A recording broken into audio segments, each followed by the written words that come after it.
Most people don't realize how much their personal information is being bought and sold every day. Data brokers are making billions, pulling details about you from public records and the internet, and then packaging and selling it, usually without your consent. That's how your information lands in the hands of scammers, spammers, even stalkers. It's why you get endless robocalls and why ads seem to follow you everywhere. That's where Aura comes in. Aura actively removes your data from broker sites and keeps it off. They also instantly alert you if your information shows up in a breach or on the dark web. But Aura goes beyond data protection. With one app, you get a VPN, antivirus, password manager, spam call protection, dark web monitoring, and even up to $5 million in identity theft insurance. All backed by 24/7 US-based fraud support. Other companies might sell just credit monitoring or just a VPN.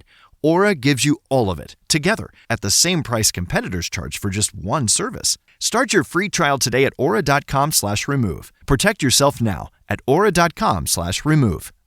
Me and Rico back by popular demand. Rico got a 3-ticket Richie on his hand, and he went St. John the Baptist on the lamb, and he's quick to turn a hater to a fan. What is up, Buffalo fanatics? Z-Bot, Rico.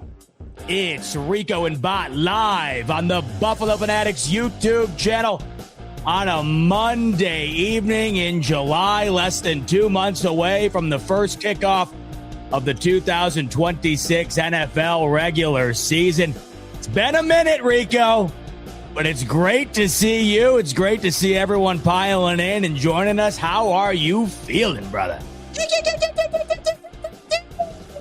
Welcome back, baby. It's been a while. Listen, I've been hearing it. The comments have been getting on our A's.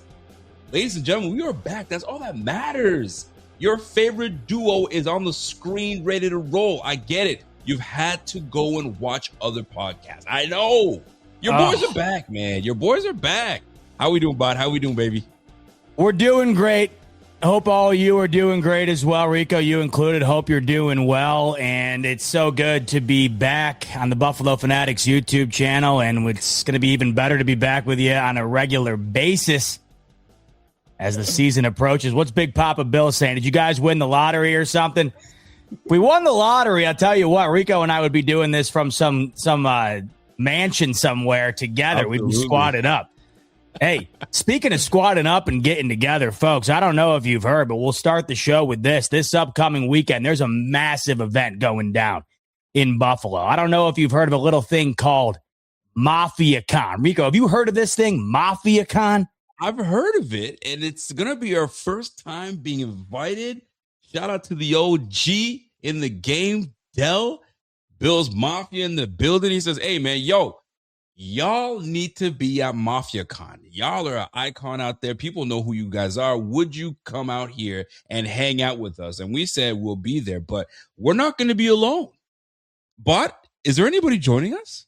Oh, there's plenty of people joining us, including what I hope to be many of you. Mafia Con.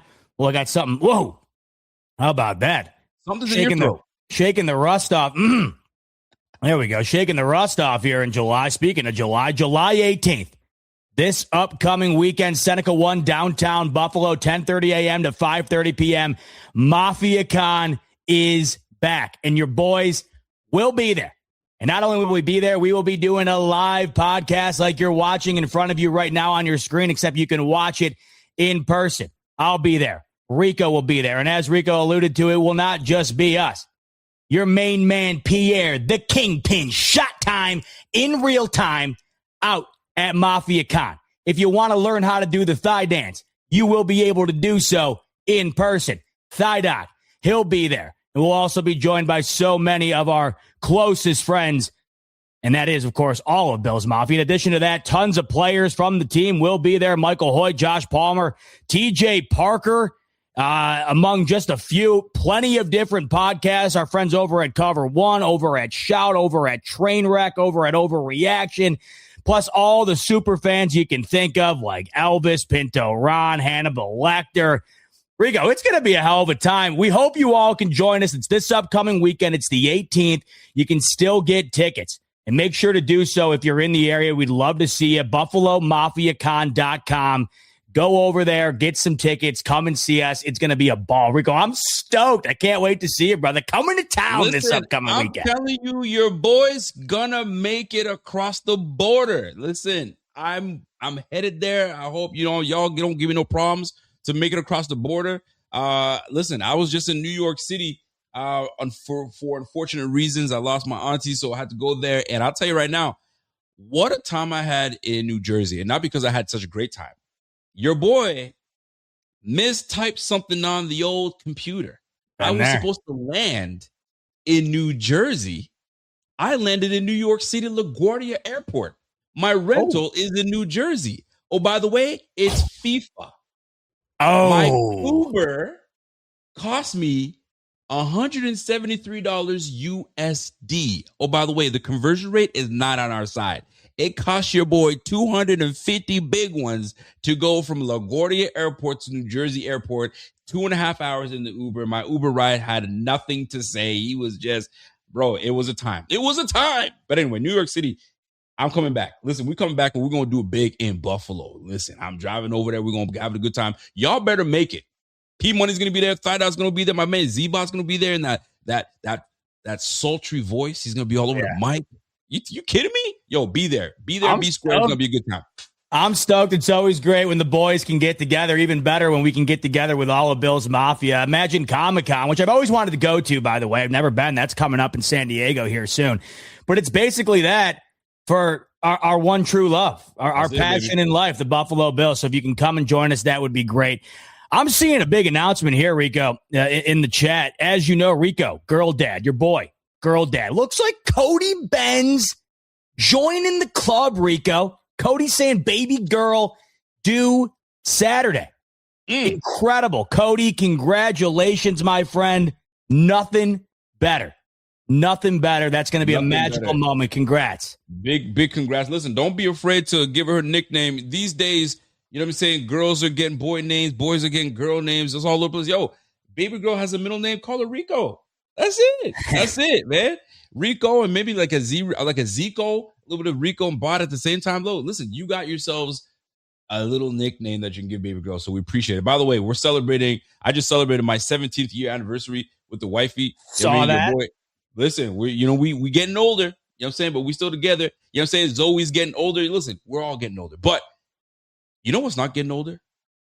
Nothing gets old when we get the season around the corner. It never gets old. It never gets old.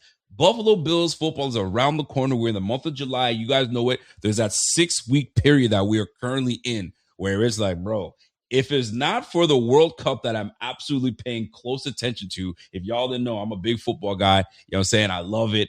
And listen, that has been keeping me sane because these are the rough times and soccer's been doing it for us. Listen, but before we get into some football talk, did you see the conversation being had on Good Morning Football? That they're getting rid of it? You know what some people would say? Some people would ask for them to get rid of it. No, I don't think they're getting rid of it. I'm pretty sure they are getting rid of it. Oh, are they really? Yeah, I'm almost positive. Let me double check here. ESPN ending syndicated version of Good Morning Football. Yes. Damn, that hurts. I was actually just trying to poke fun and just have a good time, but I guess it's coming to an end. But there was a conversation on Good Morning Football this morning. I'm gonna see if I can try to pin it on my phone, and it alluded to, and I'll try to find the footage in just a little bit because right now my ex is acting up. I don't know who this individual's name is. I forgot it. Scatback. I can't remember his last name. You guys probably see it. He says the question was prompted to, is the AFC East, you know what I'm saying, in pretty much in firm grip of the New England Patriots?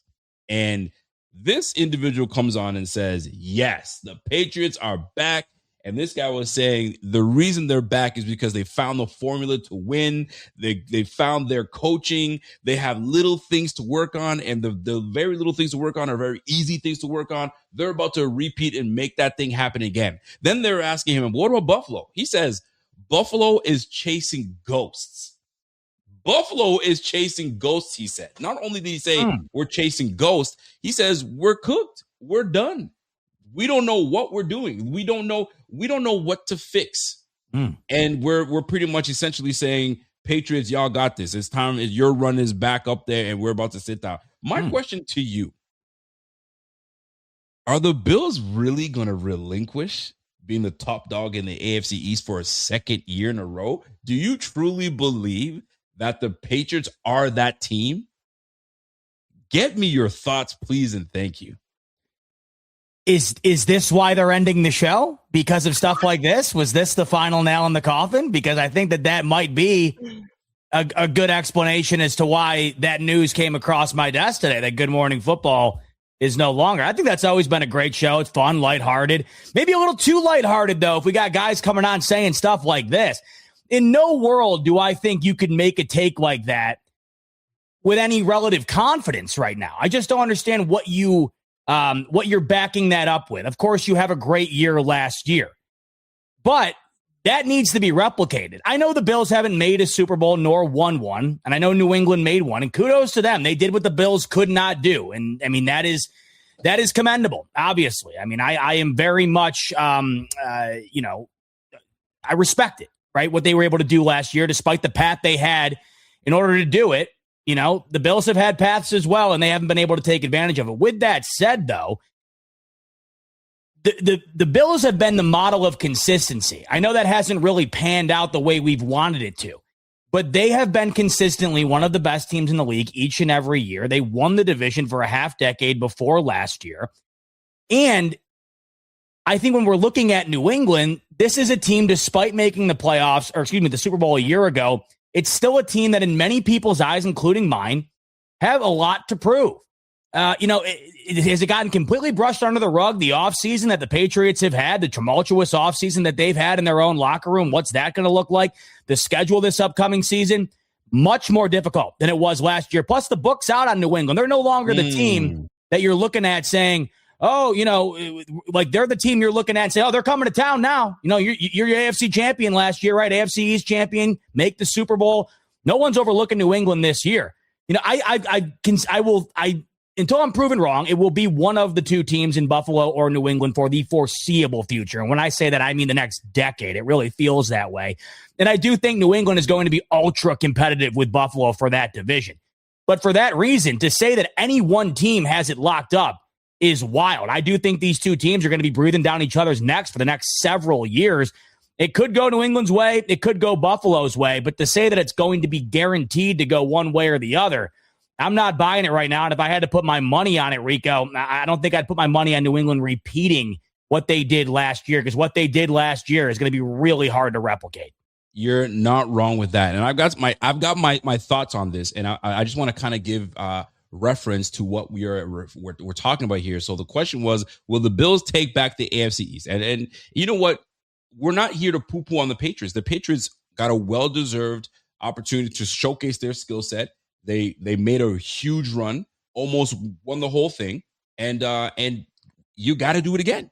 But here was the question, and here's what took place in this segment on the Good Morning Football. The Patriots, just want to go back. Mike Vrabel, right? Mike Vrabel steps into the fold as the head coach of the New England Patriots, comes in there his first year, goes 4-13.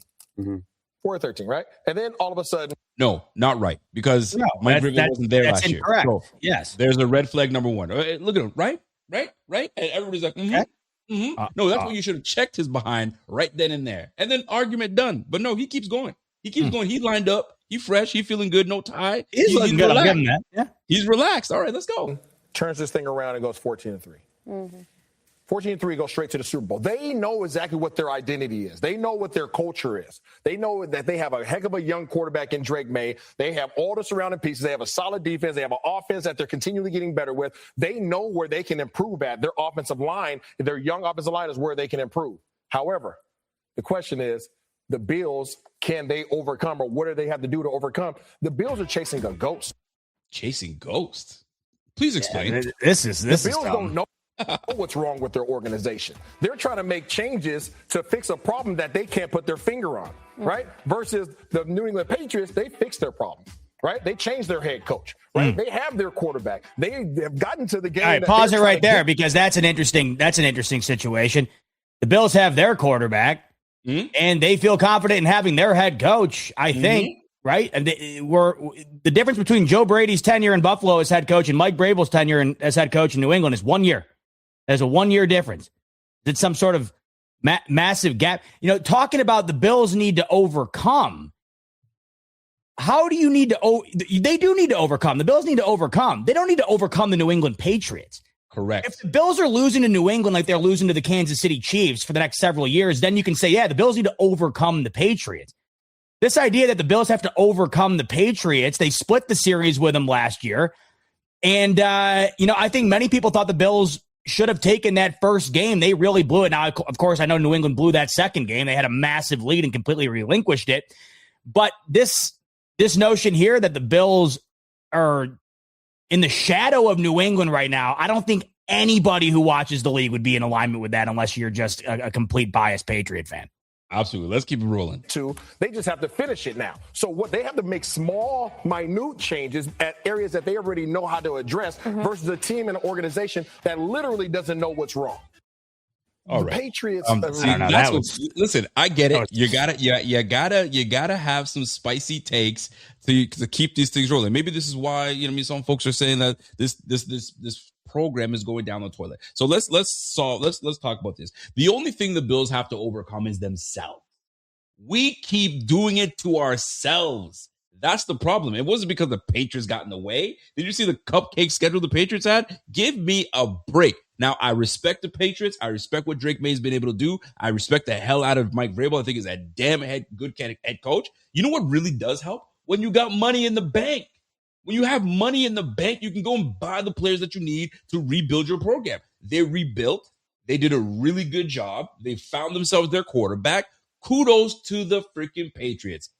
But let me remind you who was running that thing for 5 years straight. Don't play with the Bills just because we had a one-off year.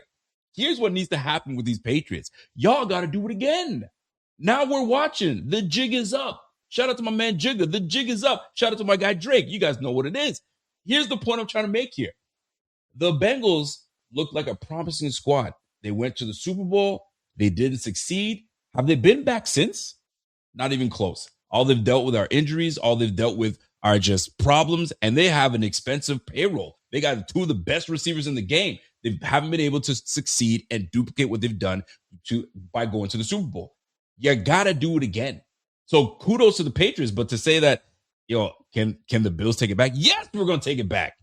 We let the little brother do what he needs to do. We'll figure some things out. But the biggest thing that this brother got wrong was we don't know how to fix it. Well, we had the same head coach for the last 9 years. We've been doing the same thing over and over again. At one point, you got to rip the Band-Aid off. That we did. So not knowing what to do, we did it. We got rid of the coach that has been plaguing us from moving forward. Now, are we in new territory? Yes, we are. So to say that we can't get it back, are you kidding me? We got the best quarterback in the game. We got a defense that is going to be surging under a new DC. Folks, I'm going to call it right now. The Bills are back. Now, is it going to be a tough schedule all year round? You damn right. One thing we can't do is relinquish it back to the Patriots. Ain't no way. My man, the king of the NFL, is going to take his position back as the normal quarterback, and on top of that, take that damn division back from the Patriots. So no, the Bills will not give the AFC East back to the Patriots. We're going to take that shit back. Let's roll. Tough to be back when you've really never left. I feel like if McDermott was still the head coach, the argument there would have been, the Bills are just running the same thing back. They're doing the same thing that they've always done, and what has that resulted in?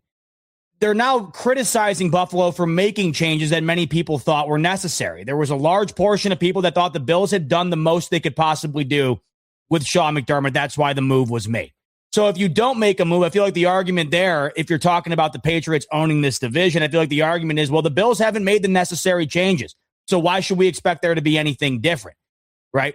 But now that you do make those changes, all of a sudden you don't know what you're trying to fix. I think that they do know what they're trying to fix because they just attempted to fix it. They just made a head coaching move for the first time in a decade, an unprecedented move for a coach of that caliber who is the winningest head coach over the last half decade, right? You switch the head coach, you switch the defensive coordinator, new OC. You're talking about having the pieces in place. You have the number one quarterback in the NFL, which we'll talk about in a second, on your roster. There's not a singular piece in the NFL that is larger on the puzzle than that. And I'm sorry, but Drake May is not Josh Allen until I am proven otherwise on a consistent basis. And I'm talking a 3 to 4 year window upcoming here where you're looking at it and it's as close of a threat as it currently is between Allen, Mahomes, Burrow, and Lamar, which we'll also talk about in a minute, which apparently that's not very close anymore. I don't know who's watching these games anymore. I don't know. Is anybody watching the league anymore compared to based on what some of the stuff I'm hearing here? Because I just don't understand how you watch New England last year, you watch Buffalo last year and feel like the gap is the size of the Grand Canyon. At the end of the day, the results for the Bills and the Patriots were the same last year. They both didn't win it. And New England went out in a bad way. I'll tell you right now, I don't know if the Bills beat Seattle. I don't know if anybody was beating Seattle in February the way they were playing. No, they were cooking. But they would not have lost like that. I'll tell you right now, I'd bet my life on the idea that they would not have lost the way the New England Patriots lost. And I know a loss is a loss. I get all that. And I know the Patriots made it. The Bills didn't. Yes. But you're looking at the advantage that New England Patriots took advantage of last year. You're looking at what they're going to have to do now moving forward in order to replicate that. And it's a very tall ask. I've said this in the past. I actually sympathize with Drake May because I think the bar has been set so astronomically high for this kid at the age of his career in which he's at that I don't know if you're ever going to be able to reach it. When you have the season like you do last year, where you have that advantageous schedule, then you get into the postseason and the advantages were there as well. They really had about as ideal of a path as you could have possibly have had. And he had a year that many thought was worthy of a MVP vote, right? That's in year 2. Now that's the expectation. And if you're not hitting that bar every year, you're going to get soured on real quick. Ask Lamar Jackson fans. You have a down year in 2025, and all of a sudden you're considered to be, I don't know. You and I were basically ranked as high as he was in the NFL top 100. We'll talk about it in a minute. I can't believe it. So, looking at this, Rico, this is what I don't like. I don't like takes like these because I think it diminishes what the reality is. The reality is respect has been earned, at least for me, and I know for you, and I think for many of us, respect has been earned, right? I respect the New England Patriots now. I don't think you really have a leg to stand on against that. You have to respect New England and what they did last year. Went up against Buffalo twice last year. Both games came down to the wire. They got better this offseason. I don't anticipate they're going anywhere. But to say, with Josh Allen at quarterback, with the Bills being as good as they've been, a half decade straight of winning it before you relinquish it last year, and ultimately at the end of the day, I'll just say this, division aside, yes, I want to win this division over New England. Yes, I finally want the 1 seed. Yes, I want a home playoff game at the minimum. But we are at the point now where, like last year, we're losing the division. Whatever. Get me to the postseason, and then let's talk. The division, obviously, is always going to be for bragging rights, and I do not want to lose it to New England again. I certainly don't. But we'll see what happens in the postseason, and we'll see if these two teams both get back there. It's going to be a tall ask, especially with the AFC being the way that it is. You know what? And let me touch a little bit more on that because you touched on the Patriots and their playoff run, and I just happened to just be looking. I'm like, who did they play in the playoffs? I'm trying to remember, like, what was their path to the playoffs? Like, who did they have to face? So they faced the Chargers team. That was a tough first match. You got to give it to them. And Justin Herbert, we know that he's not a playoff guy. He just doesn't perform in the playoffs. Call it what you want to call it. He fumbles. Call it what you want to call it. He chokes. He just can't do it. All right, so the Patriots go ahead and beat the Chargers in the first round. Then they go and play their turnover machine, C.J. Stroud. I don't know what has happened to C.J. Stroud since his rookie season. He just hasn't been that guy. I don't know what he's going to give the Texans this offseason, but when you give the football away 4 times, giving away pick sixes, you're not giving your team an opportunity. You squandered that defense. That Texas defense was something else. And you have a freaking quarterback that gives the football away. And lastly, he played the Denver Broncos. Who was the quarterback in that game again? It's your boy, it's your boy. Your boy Jarrett Stidham in a thrilling victory of 10-7, right? Kudos to the defense. You got to give the Patriots their opportunities, but Jarrett Stidham, C.J. Stroud, Justin Herbert. I mean, come on, fam. Come on. All right, so listen, I'm looking forward to see what the Patriots do this year. I don't want to poo-poo on them, but we saw who you faced. You saw who you faced. I mean, if you faced a Broncos team with their starting quarterback, who knows how that would have shaked out. But Jarrett Stidham, I ain't buying it. So you guys gotta show it to me again. Show it to me again. And even with all that in mind, regardless of the path that New England had, like I said, they went up against Buffalo twice. Both games came down to the wire. They split those 2 games. if you go on there and say essentially what we're saying, which I think is the truth, and you say, look, I can't put anybody in pen here, including Buffalo. But at the same time, New England has earned the right to be considered a team that is going to be a viable threat to Buffalo. And these two teams are going to be duking it out for the division for the next several years. That, to me, is accurate. Regardless of the path that they had to get there, they wound up getting there. And when we saw them go up against Buffalo toe-to-toe twice, they proved that they can do that. They proved that they can beat Buffalo. They proved that they could beat them really twice. They really blew the hell out of that second one. I mean, they really, really did. They proved that they are going to be capable of beating Buffalo. They're going to be capable of taking advantage of, opportune situations like they had last year. But this is it's just a different year. I'm not saying New England's not capable of having another great year. I think that they are. But this, to me, this is why a one-year sample size is ludicrous to base a take on like that. Because I feel like you need another year like this upcoming year. And I'm not saying that they have to do what they did. Or I'm not saying that they have to get all the way to the Super Bowl. Yep. But if we see another year, this upcoming year, where New England proves against a much tougher schedule that they are no easy out, I mean, I think that that's going to prove what we're kind of thinking right now, and that is they're not going anywhere. But I think another year will go a long way, not only for New England fans to realize what they have in that team and if last year was an anomaly or not, but of course for fans like us and the rest of the NFL looking at this team saying, are they a team that was a benefactor of circumstance in 2025 doing what they did, or are they a legit team? We're about to find out. That's why we love this time of year, right? Like let's what camp is when do we start camp? At the end of July. So we're not too far. We're less than 2.5 weeks away from camp starting. So this is where we're going to start to really find out what teams are made of, right? First 4 weeks of the season is going to be crucial for a lot of teams. The Bills are included in that. So are the Patriots. There's some tough divisional matchups, tough conference matchups that are going to be taking place and shaping the season. So we're looking forward to seeing how that takes place. And it's going to be fun in our new stadium on top of that. So there's going to be a lot of pressure on these Bills to perform, right? Especially with a new stadium. Everybody's going to be coming from left, right. And it's going to be fun. Speaking of that. Glad you're doing that. New stadium. Yep. It's all said and done. The Buffaloes are intact. Some folks, like myself, are not buying it. They don't like what they see. Now that it's all put together, my boy Z-Bot, your thoughts on the look of the herd, right? The family circle. Are we in now that all three are installed and upright in Buffalo, right in front of the stadium? Are we in on the design? Have we changed our mind? Are we warming up to it? Your thoughts on the new look, new stadium, everything in front of it? No need to warm up to what I was already warmed up to. I love the renderings, and they look even better in real life. I mean, anymore, it's just no matter what happens, just draw a line in the sand and then choose a side, because you either have to love it or you have to hate it. You have to either love or hate the Buffaloes outside of the stadium. You have to either love or hate the PSL system and the tickets. You have to either love or hate being able to go to an open practice in August. Just a lot of, we need football back in the worst way, because we are complaining about things that on the surface, it's like, what, why are we look at these things. What's not to like about them? They look phenomenal to me. I got to imagine they look even cooler in person.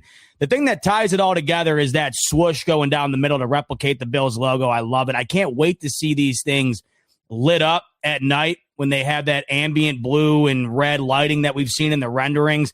I think we're going to have to swing by there next week, Rico, when we're in town, and get a peek at these if possible, so we can really take it in. But I think it looks great. I think that's a fantastic idea, because I'm on the opposite of what you're saying. I don't like the look of it.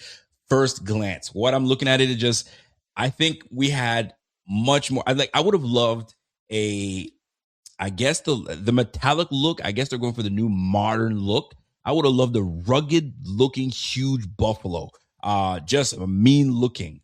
This doesn't do it for me. Now, this is just me looking at the pictures. Once I get in front of it, and I think that's a fantastic idea, we're going to go take a look at this thing right in front of it and take pictures, and we'll see. And I'll give you a better opportunity. I'll give myself a better opportunity to see if I can warm up to it or not. But that's not the only stadium question that I have and topic that I want to bring up, because I'd love to get your side of this. I know where I stand. I want to know where some of the fans stand, right? There have been some fantastic players that have donned Buffalo Bills jerseys in the history of the Bills.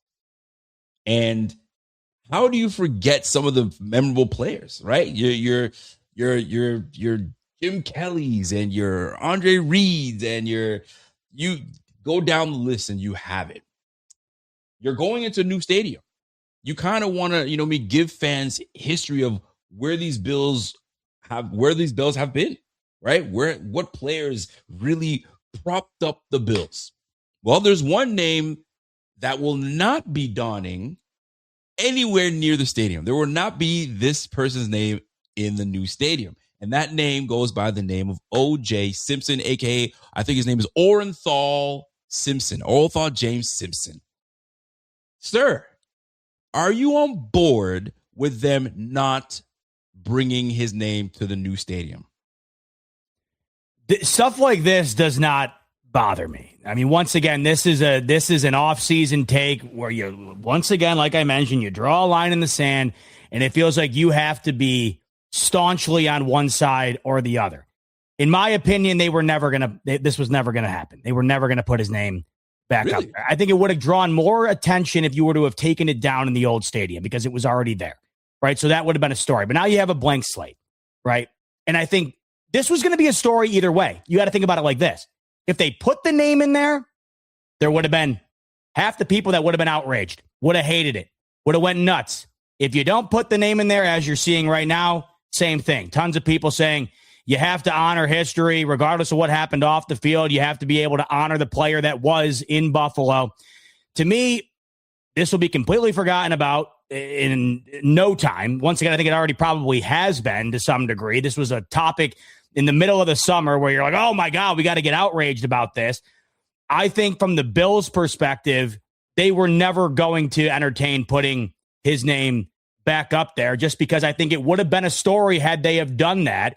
And then they would have been criticized into oblivion for doing that. I think it's an easier pill to swallow, not putting his name up there and then taking the backlash of that. I mean, OJ, one of the most polarizing athletes of all time, and really in American history, one of the most polarizing modern cultural figures ever, right? And I just think that with the new stadium here, it was probably easier to go the direction that they did than not. But for me to sit, like, if you're asking me, where am I at on this? Either way, I would have felt the same. I would have absolutely felt the same. You know what? I knew this was your route. I knew you were going to take this route. I knew you were going to take the safe route. I'm going to sit on my fence and I'm not going to pick a side. I don't care if he's there or if he's not. They weren't going to do it. Blah, blah, blah. Weak. I wanted you to pick a side and you didn't pick a side. You stood on the fence. I'll pick a side. That is a coward move by the Buffalo Bills, and I'll tell you why. Forget about what the hell he did off the field, where you believe he did something or not. Go by the letter of the law. They said that brother didn't do it. Whether you want to believe it or not, I could care less. I care about what he did on the field, what he did for the Buffalo Bills. He's one of the best running backs to play the game. He is the best running back to put on a Bills uniform. And you don't want to bring him on to the new stadium. Forget about what he's done, right? You're looking at names on the stadium. You're going to see the names of Jim Kelly. I'm not sure what the full list of players that they're going to put there, but you're going to be looking at guys that formed the history of this Bills team. Jim Kelly's and this and that and so on and so forth. That's history. Right? Oh, man, Thurman Thomas is on there. That was one of the best running backs. No, son. One of the best running backs, O.J. Simpson. He was a Hall of Famer. He was in the College Hall of Fame. Where's his name, Dad? They didn't put him in there. Why not? Well, son, why do we have to get there? He's a football player. What he did on the field is what got him in the Hall of Fame. What he did on the field is what got him in the College Hall of Fame. What in the heck are we? What are we up in arms? We don't want to bring him onto the new. Yo, waited till the man passed away to say, no, we ain't bringing that. Come on, man. It would not have mattered if he was passed away or not. It would not have mattered. They would not have done it. You don't think there's a petition right now saying the Bills should go do it? Maybe then if they bring it back, I'll say the same thing. I'll say exactly. You're on the fence. You're on the fence. You don't get to talk about it. You're on the fence. Well, no, but listen. But to your point, you're talking about looking at Jim Kelly's name. You're looking around the Ring of Honor there. You look at Jim Kelly's name. You look at Steve Tasker's name, Andre Reed. here's the thing. You look at them and you immediately think of what they did in Buffalo. You look at O.J. Simpson's name, and that is not the first thing that comes to your mind. That is not the first thing that comes to your football, mind. But we're absolutely. not. But we're not. Sorry, is Jim Kelly a saint? Is he a saint? From what I understand, there's some articles out there about Jim Kelly doing some things in his past. Ain't nobody talking about that. I got a feeling those pale in comparison to the past of O.J. Simpson. Then who's we going by the morality police now? We pick and choose? This is the problem. If you're sticking to football, put them on there for football reasons. Let people talk about all the other stuff. Because when we talk about O.J. Simpson, we talk about what he did on the field. That's it. You start picking and choosing of who did what and so on and so forth. That's when things get messy. The Bills had an opportunity to say, hey, for football reasons, article would have been like, listen, statement would have been like this. We brought O.J. Simpson over because of what he did for the Buffalo Bills, for the football field, and that's it. That's why we made that decision. And that would have been 100% fair. That would have been 100% fair. Coward. Because I think it's also 100% fair to say, based on the extremely controversial history of this player. I mean, Rico, most people do not know that he was the running back for the Buffalo Bills. If you were to ask 100 random people on the street, what's the first thing that comes to mind when his name is brought up? There might be one who says he was one of the best running backs in NFL history and played for the Buffalo Bills. And it might be the guy that you go up to wearing a Bills hat like yourself. The rest aren't. And that's the thing here that I think is being overlooked a bit. You mentioned looking at all these names. I get what you're saying. Yeah. But the first thought when you look at his name is not going to be, I remember the day. Listen, I understand it. My dad's favorite number is 32. The reason I'm a Bills fan might ultimately come down to the fact that O.J. Simpson was a Buffalo Bill. Is my dad's all-time favorite player. All-time favorite player. I get all that. This is why I'm sitting on the fence, because what you're saying to me, if that would have been the argument, I think it's a plausible argument. If the Bills come out and say, because of the history on the field, we're going to put his name in the ring, I would have been like, fair enough. Not doing it fair enough. And I always look at things from the business angle of things, the PR angle of things when it comes to this. From that angle, if you ran the team and you were in charge of this decision, this was probably the right move from that perspective. The PR perspective, the business perspective. And I think that's ultimately what you have to consider when things like this happen. Here's the big thing for me. And I think this is why I think I'm up in arms about that. I don't want to call it up in arms because I'm really not up in arms. But I gotta speak my truth. You might be a little young for that. I'm not that much older than you, but I remember when I think of O.J. Simpson, I don't think of what he did and what he may have not done. What I do remember is he was popular of being a Buffalo Bills running back. He was one of the first black athletes to be on TV, commercials, all that. This guy was a mega star because he donned this thing right here. And then all that other stuff tarnished everything else. The point I want to make is this, right? This is the biggest point for me. If y'all didn't like this brother so much, there were moments where he was invited to the stadium. Now, whether he was invited, I don't quote me on it. He was invited to the stadium, and people were like, he kind of turned his life around somewhat, where he started to turn his image around. Right? There's an opportunity for that, and he was at the stadium. And I wouldn't say they didn't honor him, but they didn't make it it's he's there. And then he passes, and y'all don't want to acknowledge the brother. Man, I don't like it. I don't like it. It is what it is, though. But I get your point as well. Don't get me wrong. But this is the point of the show. You know what I mean? I try to push the envelope a little bit, trying to get you on the edge of it. But that's how I feel about it. They should have, for football reasons and football reasons alone, you bring that brother because he shaped the game of that. 14 games, 2,000 yards rushing. You ain't ever going to see that ever again. And you don't want to bring that brother on to the new stadium?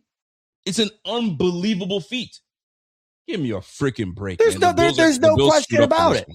There's no question about it. I don't know if you can, but you got to understand that there's a ton of people that would say that they did not screw up on this situation, right? And I feel like when you're looking at such a polarizing decision, probably the safer choice is maybe the better choice, right? And I once again, though, to your point, right? Had they have made that decision, I mean, you wouldn't have seen me get on here, but I cannot believe what they decided to do. You know, so I get both sides. I really do. Yep. But at the end of the day, I think that so much time has passed from his lineage to the team that I think with this blank slate, they took the route of saying, you know what, this is something that I think we just don't want to have to deal with. And I think I understand that from the public relations aspect of things. Listen, like you said earlier, give it some time and people ain't going to be talking about it. But that's how they make you erase history. You're just going to erase that, brother, from Buffalo history, just like that, by not bringing them in there. You bring over some stuff. I mean, listen, if you're going to start from a fresh slate, man, don't bring anybody in there. You know what I'm saying? Yeah, but I think erasing history. Jim Kelly's name, Thurman Thomas, Bruce Smith, all those cats didn't win a damn Super Bowl. Leave that ish out there. Don't bring that curse over to the new stadium. We want to talk about that. Leave everybody off that damn thing. Start from scratch. But they ain't going to do that. But anyway, that's neither here nor there. Yeah. But I think the main takeaway, though, regardless of whether you love that situation or don't, whether you love the Buffaloes or don't, can we not all agree that stadium in itself looks absolutely mint? I mean, I cannot wait to get in there. Now, speaking of that, we got a super chat here that would lead me to what I wanted to discuss with you and this whole controversy surround. I mean, man, a ton of controversy over things that you would not think would spark much controversy. But then again, what doesn't spark controversy in the age of 2026? We had Jay Ham coming in here, and Jay Ham, our guy, saying, "What's up? Would like to know your opinion on these things. If you give the PSL drama, Bill Barnwell weapons list, we can talk about that later. And then, of course, Josh Allen being ranked 1, we will discuss that in length. Absolutely. But let's talk about this PSL drama, because this is a very divisive topic in Buffalo. The new stadium, of course, is there something new that I haven't heard? Fill me in. Well, the PSL situation, what it is exactly is, in the new stadium, unlike the old stadium, you pay for a PSL, and that means that you own the right to your seats. Correct. For various events, including the Bills games, right? And, this has resulted in ticket prices being extremely high on the resale market, which I feel like tons of people are not understanding. I feel like a lot of people think the Bills are setting the retail price at $800 some odd to get in. They're not. This is resale money, and this is because people who paid for the right to have those seats. They can do with those seats whatever they'd like. Correct. So, it was announced that next month there was going to be an opportunity for PSL holders to go to the stadium, and it was exclusively for PSL holders. Well, there was a massive outcry against that, because plenty of people like you, me, and many others who don't have PSLs to the stadium would like to go and check the stadium out too. Sure. So it was a big to-do, and the Bills add an additional open practice at the stadium that is not exclusive to PSL holders. Anybody can go to the stadium, whether you have one or not. But what's your idea, or what's your take on, I guess, just exactly that, being able to go there as a non-PSL member? Do you think that that's fair? Or if you were a PSL member, do you think, well, I should have first dibs regardless of what's going on, and that should always be the case? It's a tough one, because I know people that have PSLs, and it costs you a pretty penny to buy it, right? To buy your PSLs, to have the right to those seats. So you do what the heck you want with it. And the market is the market. No different than when these players that this player does not deserve the money he got in free agency, but the market is the market. So if for the first game of the season, Thursday Night Football, and it's the buzz, and I can sell my tickets for $800 when really it should cost me $300. I don't know if I'm wrong or off or so. That's the way it's going to be. That's what people are going to pay. You pay. Listen, there are some things that you're willing to pay for. Like I'll take you, for example. You love your little action figures, and love those little. So if they had a limited edition O.J. Simpson action figure just for my guy Z-Bot, and it's going for, typically it go for, I'm going to exaggerate here, like $50, and it's a limited edition, and they said it's going for $540. Mm-hmm. You're getting it. You know it's overpriced, but you want to be there. You want to be there for the experience. So for people crying about how expensive the tickets are, y'all, if you're going to pay it, you're going to begrudgingly pay for it, but you're going to do it anyway. So all this crying are crocodile tears, because if you really wanted to go, you're going to put the money aside to do it. Are you going to be broke doing it? Yes. We spend money that we don't need to be spending money on a whole lot of things. Big Mac meal, you know what I'm saying, for the whole family is going to cost you like $50, $60, $70. You can just go home and make a couple burgers, but you're going to do it. You're going to buy those burgers. You're going to complain about it, but you're going to buy it anyway. So all this when crying, you really want to be there for the experience, you're going to pay for it. That's just the market. It's just what it's going to be. Will it calm down later on? You know it will. Yes. You know it will. Just a bunch of outrage at the beginning, but it's all for ruhaha. Like the same way you just said, everybody up in arms about this OJ thing is it's gonna go by the wayside. That's just the nature of the business. I have a buddy that right now, and modestly, shout out to my man James, he's like, yo, I sold my tickets, but I didn't go and gouge people. I just got a modest, you know what I'm saying, and give out someone an opportunity to go to the game. Some people are just being greedy. And the ones that are being greedy are going to sit there with tickets that just don't get sold. So you're going to have to find your place. And for those that are just paying willy-nilly, have some gumption to say, no, I'll negotiate on that. Hey, you're asking for 8. I'm going to give you 6. You going to take it? Okay, no. So then if somebody gets it to you, then it wasn't meant for you. That's just the way that's the way I see it. How do you see it? Are these crocodile tears from people? Are they really whining about something that's valid, or is this an outrage? Like, this is far too pricey. This is insane. This shouldn't be happening. How do you feel on that? Well, you know what the worth of something is, Rico? I don't care what it is. I don't care if it's a car or if it's a Funko Pop, like you were alluding to. You know what the worth of something is? What somebody is willing to pay for it. That's exactly right. And I'm sorry, if I own a ticket and you're willing to offer me $100 for it, and Johnny next door is willing to offer me $500 for it, sorry, Rico, I'm taking the $500. So these ticket prices are going for what they're going for because there are people that are willing to pay a premium to go to the stadium in its first year. Bingo. The new Spider-Man movie comes out at the end of the month. I guarantee you on release night, it's going to be next to impossible to go and see that movie at the theater. But guess what? Come Christmas time, you're going to be able to go see the afternoon showing of Spider-Man, the matinee, with half the theater empty. That's right. This is why I sit on the fence on a lot of stuff like this, because it's not worth choosing a side.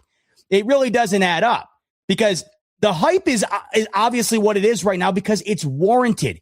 It's a brand new stadium. The Bills are as good as it gets in the sport. The schedule's unreal. If you looked at the schedule outside of the Jets and Dolphins coming to town, every single game is must see. It's an unreal schedule, right? It's an unreal schedule. So from the PSL perspective, if I owned a PSL, I would, and I'm seeing some comments in here, I would feel that I would have the right to the seat. I own the seat. I paid for the seat. I have the right to the seat. You're damn right. That is 100% accurate. That's capitalism, folks. You know, everybody hates capitalism until they're a benefactor of it. That's the key here. Everybody hates it when it's not them. When you're the one who's got to pony up the money, you hate it. But when you're the one who's lining your pockets with it, you love it. Now, there's varying degrees to that, and I'm not saying it's all great because, of course, we know that it isn't. The wealth disparity right now in this country probably has never been as bad as what it is, but that's a very marginal group of people. If we're talking about just you, me, and regular people here, right, most people are going to be in a situation where either they have the means to pay for it, and if they want to pay for it, they will, and if they aren't, they can't. The thing is that that's fine, right? The Bills aren't what they once were, which is a mediocre to bad team. The stadium's brand new. The hype surrounding not only the stadium, but what the team is. If the Bills were opening this stadium in 2009, you'd be able, if we adjusted for inflation, it was the same price. The American dollar was the same right now as it was in 2009. You're not spending $800 to get into that stadium. I can promise you. You want to know why? Because the Bills wouldn't be opening against the Lions in a massive must-see game. They wouldn't be playing the Chiefs on Thanksgiving primetime. They wouldn't have all these great games because they just wouldn't. That has a lot to do with it. Now, if we go into the practices next month and who's allowed to go and who isn't, this is where I'm lost.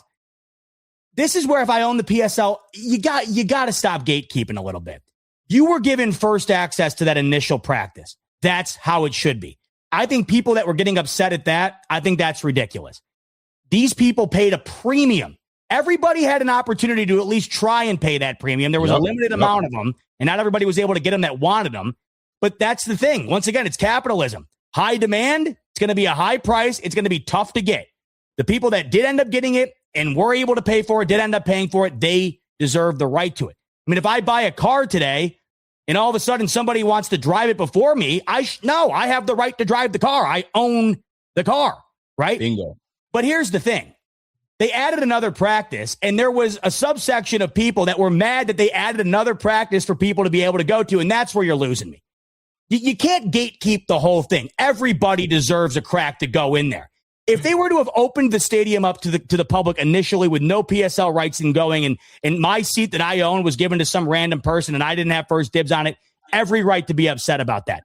But you do have first dibs to go to one of those practices. And they then said, we're going to take care of the PSL members. We're going to take care of the general public. I don't understand how anybody could have an issue with that. What's the issue? You got a practice dedicated to the PSL holders. You got a practice dedicated to those that don't have them. I think everybody wins here. I really don't understand. I just don't understand how you could be upset at trying to let everybody get a piece of the pie here. You know the problem is it's the two sets of people. You have people that go into the club, they prepaid ahead of time, right? They paid a premium to get in the line that moves fast to get in the hottest club in the game. And the people that are in the general admission line are the ones upset because they might not get in. They might not get in. So they're watching the VIP guys go across, scan their barcode, get in there and have a good time. And I'm in general admission, just sour, and I might get in. I stayed in line this whole time and I might not. Stop crying. Get your money up and do what you need to do, or get your priorities straight. But here's the thing. You said it best. People are coming to watch one of the hottest teams in the NFL with a brand new stadium. Josh Allen is ranked the #1 quarterback in the NFL. James Cook won a rushing title not too long ago. We just brought in a solid receiver, right, from the Chicago Bears and DJ Moore. We got a new defensive coordinator that's going to be changing this defense all the way around. We got a brand new head coach coming through, offensive mind. Bro, this team is hot. Of course everybody wants to go and be around there. Of course you're going to have to pay. You think you're going to go back and watch Trent Edwards and Marshawn Lynch and Jason Peters? You know what I'm saying? Let me go back to 2008 and Derek Schumann at tight end from Boise State. You want to go and watch Langston Walk? Nobody's going to watch that trash. They want to see Deion Dawkins. They want to see big boy 6'8" Spencer Brown. They want to see what this rookie class is going to do. They want to see the show. And you got to pay to see the show. And if I own tickets and I bought my PSLs, damn right I might uppity take that thing. That's a business move. Capitalism, people, as business. At the end of the day, you would do the same damn thing. There's no way you're going to sit here and go, I'm going to be honest and I'm going to sell. Bull-ish. Knock it off and get off your horse, people. That's what it is. Or be an adult and say, it ain't my turn. I'm not going to see my team this year. I'll wait till next year. Or sit your behind at home and watch it on TV. It's just as good. It's just as good. That's what I said. That's what my sister-in-law asked me the other day. And she's like, she had never been to a game. And I'm like, it's amazing. There's nothing like it.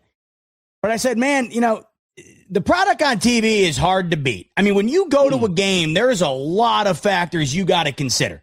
The drive there, dealing with the elements, like we all know, going to a Bills game. The other thing that really bugs me when you go to a game is that you miss all the other games. You miss all the action that's going on around the league, whatever else. Obviously, you can't compare the two. It's two completely different experiences. But it's going to become more affordable. And you alluded to it earlier. It will be. If you list the tickets for $1,000 and they're just parked there, no one's buying them. Well, guess what? If I own that ticket for $1,000 and I really want to sell it, I'm taking that price down a little bit more and a little bit more and a little bit more. And you continuously do that until someone is willing to pay for it. If there are people out there that are willing to pay, I'm as big, you guys know this, as big of a Bills fan as it gets. You will not catch me spending $800 for a week 2 Thursday night football game. Won't do it. Would I love to do it? Yes. If it was $100, would I go? Sure. But I'm completely understanding of why it is not $100, why it is $800, and I'm more than fine not paying it, because to me, it's just not worth it. I've always said this, Rico. If the Bills made the Super Bowl, I wouldn't want to go to the game. I would lose my mind going there and watching that in person. I can't be in a stadium with 70,000 other people watching the biggest moment of my fanhood, of my fan life. I can't do that. Yeah, so like, you have to look at it and say, it's awesome, it's great, I love it, but maybe it's not worth it for me, and that's fine, and it's worth it for somebody else. Listen, you know what it is? It's FOMO. It's FOMO. Yeah. You got everybody talking about it, and nobody wants to be the one to miss out on this opportunity. So they're going to look it up and go crazy. I mean, World Cup, the Haitian team was playing in Boston. That's a 8-hour drive for me. I was like, you know what? Maybe I can make that. I started looking at the tickets. I was like, this is a once in a lifetime situation where the World Cup is probably going to be the closest to me ever. This is where I'm going to go. Then my senses came to me. I said, I don't love it that much. Yeah. I just don't. But if I was really ready to do it and put my savings into it because I really meant that much, ain't nobody stopping me from doing what I need to do. So it comes down to just your priorities. Are your priorities in order? And if they are, kudos to you. If they aren't, you're going to spend $1,000 or $1,200 for tickets to watch the Bills get a great victory on that. And that's going to be a great experience. And then your $1,200, more poor. So yeah. The human mind is very interesting. I won't spend $100 on a pair of jeans, but I'll spend like $1,000 on a football card. The human mind, when it comes to stuff like this, is completely irrational. You got to consider the fact that there are people out there that probably shouldn't be spending $800 on a ticket, but they're thinking about exactly what you just said with the World Cup. Like, you're probably sitting there like, oh my God, I am in no position to be spending $1,500 to go to Boston and watch a World Cup game. But there are people out there that are in the same boat and saying, yes, but it's a once in a lifetime thing and I got to do it. And that's fine. You only live once. Do what you want to do. Do what makes you happy. To me, it wouldn't make me all that happy spending $800 to go to that game against the Lions. Because I'll tell you this, kind of like the other night with McGregor there and how that all unfolded. You imagine paying like $1,000 to get into that, and that's how that unfolds. If I pay $800 to go watch the Bills play the Lions in that game and they lose, I will be as sick as I've ever been. I can't take that risk. Listen, I'm with you, man. It's you know what? This all reminds me of like, and I'll take it there, but I won't take it there. But this reminds me of like the posh, the super posh people that are part of our country club, and this new country club that's opened up, and there's golf, there's pickleball and all that stuff. And they said, guys, just to give an opportunity for the public to get in here, we're gonna allow them. You're gonna allow them in my club where they're gonna be using my things? No. This is exclusive for us. Go F yourself, PSL holders that were crying about having this new open practice. Are you nuts? If I find one of y'all, I'm gonna give it to you. But anyways, neither here nor there. But listen, to me, at the end of the day, I think we both alluded to it. Listen, guys, get over it. If you can afford it, great. Go and enjoy yourself. Make the most of it. If you can't, quit crying about it. Wait till it's affordable and go from there. That's it. Call it a day. It's the offseason, if you couldn't tell. Let's talk some ball. We've had some... Most people don't realize how much their personal information is being bought and sold every day. Data brokers are making billions, pulling details about you from public records and the internet, and then packaging and selling it, usually without your consent. That's how your information lands in the hands of scammers, spammers, even stalkers. It's why you get endless robocalls and why ads seem to follow you everywhere. That's where Aura comes in. Aura actively removes your data from broker sites and keeps it off. They also instantly alert you if your information shows up in a breach or on the dark web. But Aura goes beyond data protection. With one app, you get a VPN, antivirus, password manager, spam call protection, dark web monitoring, and even up to $5 million in identity theft insurance. All backed by 24/7 US-based fraud support. Other companies might sell just credit monitoring or just a VPN. Aura gives you all of it, together, at the same price competitors charge for just one service. Start your free trial today at aura.com/remove. Protect yourself now at aura.com/remove. It's come out. We've had some rankings come out, and folks, there's a guy in Buffalo. 17 is the number that he dons out on the field, and he's pretty damn good at football, and it seems as though those in the know would think so as well. Josh Allen was just ranked the number 1 quarterback in the entire NFL based on a poll compiled by ESPN that took the rankings from NFL executives, coaches, and scouts, compiled that and made a top 10 list. Josh Allen is your number 1 quarterback in the NFL according to that list was ranked as high as 1, of course, lowest ranking. And I think this is really telling when we'll talk about other aspects of this list in a bit. Lowest ranking is 4, meaning out of every single person that casted a ballot for this vote, they did not have Josh Allen outside the top 4 quarterbacks in the NFL. And what does the argument typically come down to?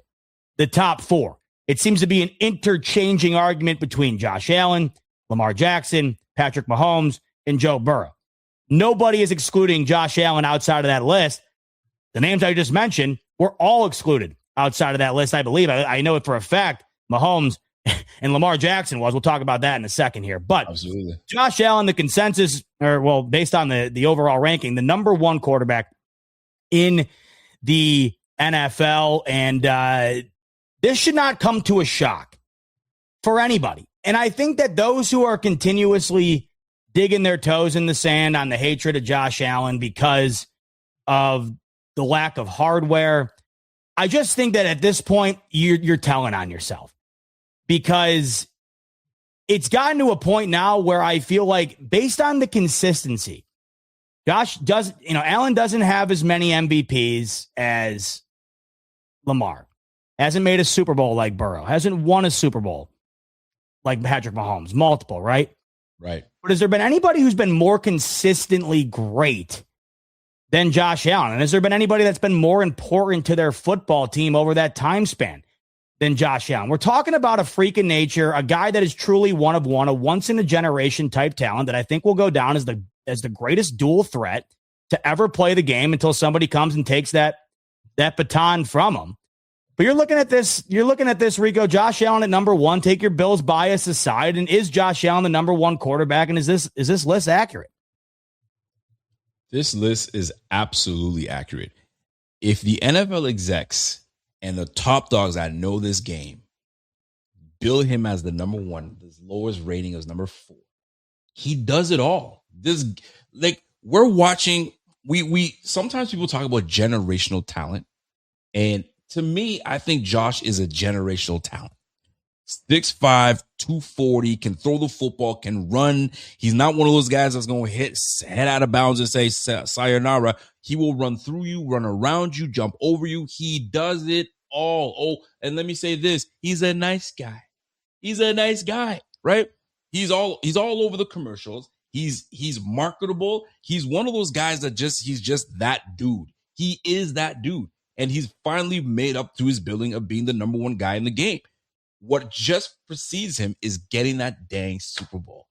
If he gets that Super Bowl, man, he's going to be up there. You mentioned Tom Brady, you're going to have to mention Josh Allen in part of it. That's how good this brother is. And he's still young enough for just turned 29, 30, given in that ranking area. Bro, he's got another 6 years of really being that dude. And the way this NFL is prolonging these guys' careers, look at Matthew Stafford, man. That boy, his back is stapled together, but he's still playing, and he's really doing it. Medicine is a lot better than today.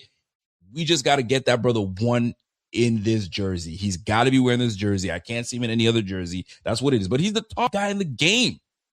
There's nothing that you can say that, man, bro, those turnovers, bro, he's the worst. He's turnover, bro, cut it out. The last 2 years, he hasn't turned the football over. He hasn't. So you guys can put that to bed. Now what are you going to say? Oh, he talks a lot of ish. Yes, he does. And he backs it up. What are we talking about, folks? He's a number 1 quarterback in the game for a reason. Game recognized game.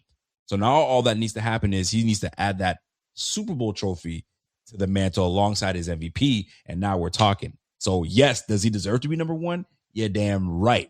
Now, I ask you, what argument could someone make to not put him number 1? What could you have said, you know what? Nah, I'm going to put this quarterback over. Could you make an argument, or could you make a case where someone would go against that and put somebody else in? What would you, I'm putting you on the spot here.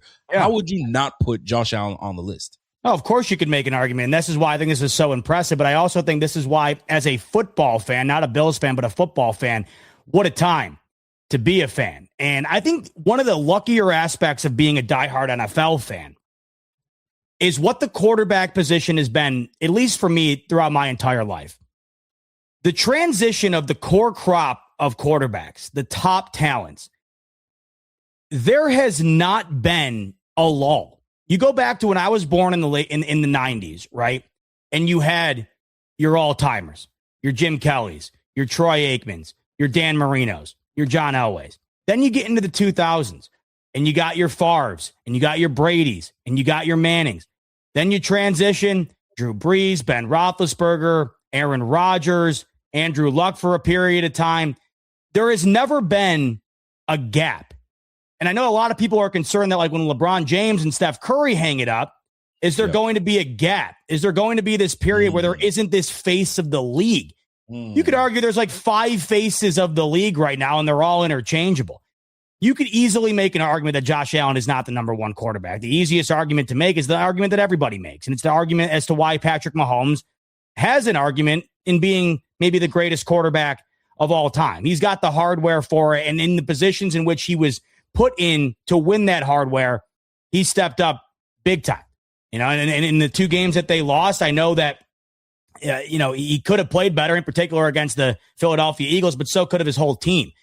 You look at the moments, though, where they won against San Francisco the first time, that unreal shot pass down the field to get them in position to win the football game, winning it in overtime the second time around against the San Francisco 49ers. I believe that was in overtime. I mean, the guy's been incredible. He's been one of the best we've ever seen. But the thing of it is the consistency factor for me. Josh Allen's highest of highs, let's put hardware aside. When you're considering highest of highs, I'm not talking about the confetti falling and winning the Super Bowl. I'm talking about personal success, talking about, personal play. I think Josh Allen's highest of highs are as high as it gets. The thing of it is, though, is his lowest of lows is a very, very high floor. These other guys have had bad seasons, and if they haven't had bad seasons, the reality is they've had injury-riddled seasons. The dependability factor of Josh Allen, knock on wood every damn time. I will never forget to knock on wood. The dependability factor of Josh Allen has to be factored into all of this. The guy is not human in that way. He just isn't. He is a machine. His ability to be available, the best ability is availability. No one's been more available at the position than Josh Allen. These other quarterbacks, and Mahomes has been real great at dodging that, and it was unfortunate he ran into it last year, but he ran into it at a time where they weren't having a great year as it was already. The season was kind of lost. Lamar, his whole career. Joe Burrow, his whole career. I understand that that's out of their control, and it's awful. It's the unfortunate reality of this sport. What would Christian McCaffrey be if he's never gotten hurt? Right? I mean, what would that look like? What would so many of these guys with consistent injury problems, TJ Watt, just all of these all-timers that have unfortunately ran into injuries time and time again. Whether it's luck, whether it's durability, a mixture of both, Josh Allen is the all-time example of being out there when you need him. And when he is out there, he's the best quarterback on the field on any given week. And you're looking at what these guys, these executives, GMs, coaches, they said about him. In the article on ESPN, one GM said, quote, "He's the most singularly unstoppable player at the position when you get his A game." And that's the thing. And we said this a lot about McDermott. It felt that no one really had Lamar figured out, maybe better than Sean McDermott did. He would always put Lamar in a tough spot. Even if it wasn't for the full game, he would find a way to get Lamar to look human, right? We've done the same with the Bills have done the same against Patrick Mahomes. I would argue maybe Joe Burrow is the one that is really tough to get, but even last year, 2 major interceptions against Joe Burrow late in the game to win that one.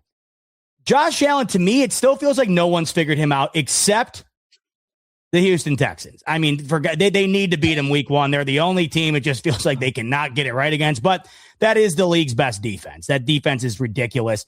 They're the one team it just feels like, I don't know what goes on, but that's Josh Allen's kryptonite.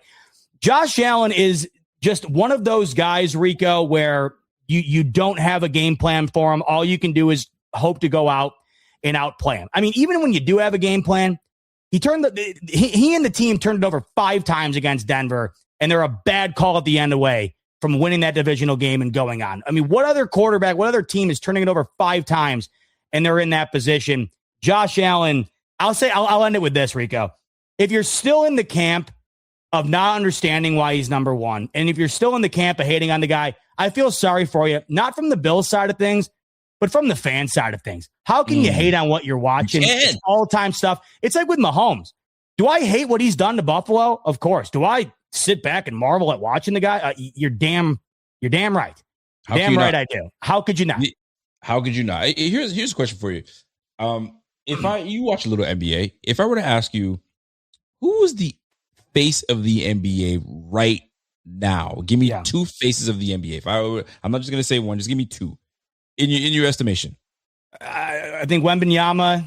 They want him to be the face. I think that's the play right now. Yeah, and it's still LeBron. It is still LeBron. LeBron's still face of the NBA. Yeah, I mean, I look at it like I feel like they want it to be Jokic, but Jokic, he doesn't want it. He doesn't want to be that. He wants to go back home and be with the horses, right? You got SGA. I think his demeanor and his overall personality, it's more subdued. It's quiet, right? I just think that right now, Wemby is such a freak.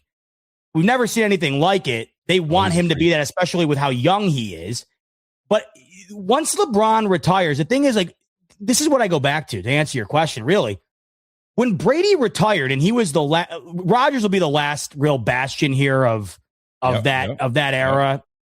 But when Brady retired in particular, because it's Brady, right? It's Brady retiring. The NFL did not skip a beat. It did not skip a beat. And that is because of the guys that we are arguing at the top of this league. And Josh Allen is firmly within that argument. And I asked you to give me the face of the NBA because then I wanted to transition and say, because it's really hard in the NFL to find the face of the NFL. And I really truly feel Josh Allen and I think Pat Mahomes, Josh Allen are the face of the NFL, offensively speaking, right? They're just that, like, you think the NFL, those are box office. You're paying big money to go see 17 and you're paying big money to go see Mahomes. It's just what it is. And when I'm looking at what Josh has been able to do in his career, right? He came in the league not being able to be accurate as this guy would be like, bro, if his accuracy is just not it, he's raw, and the Broncos are kicking themselves in the pants for skipping on this brother. I think the Browns had two opportunities to pick Josh Allen. They said, nah, we're not doing it. We're skipping that brother, right? Josh Allen, he's your MVP. He's your 4-time Pro Bowler. He's your 2-time All-Pro selection, 2-time first-team All-Pro, right? He's got himself a most improved player. That's when he starts to really come together and get his game together. Dude's over in 128 games. He's 88-39. I know some folks are saying, records aren't for the quarterback. I get that part, but he's 88. When he plays, your team has a better chance of winning. That's just what it comes down to. 30,000 yards passing. He's got 220 touchdowns. And he's got 89 rushing touchdowns, one of the highest marks in the NFL. Dude, the guy is special. You want to talk about dual threat? And you mentioned earlier, game planning for him? He is the game. He's the game. You can't game plan for that, brother, man. Because when you think you got him bottled up, he does some stuff where you're like, how? We thought we had. You can't, right? That's how great this guy is. This guy, I'm doing too much right now. I'm doing too much, but that he deserves it. He's that dude, man. That's why whoever comes to the Bills, they need to understand that this is a team game, but this guy's too good not to have one. He's too good not to have one. We've seen too many examples of great quarterbacks go in this game and have phenomenal careers and not win one. Bro, let that not be our guy, Josh Allen. We got to put it together. And that's why this offseason was a big one. And the addition of DJ Moore, to me, is an X factor. We can get into that in just a little bit, but that is huge. Josh Allen's that dude. He deserves to be number one. Simple as that. Yeah, I think there's a lot of factors that you mentioned, too, that also add into this. And one of them being the fact that no one thought he would be this. I mean, this was not supposed to happen. This was never supposed to happen all the way back to when he was in high school. He was never, ever supposed to be this. And we've really never seen a player become the polar opposite of what the vast majority of people thought he would be at the most important position. He's truly one of one in that way. Not just how great he is. I mean, even if he went to Ohio State and the Bills did take him number one overall and he wound up being exactly what he's been, he would still be number one on this list, or right there, right? He would still be Josh Allen. Absolutely.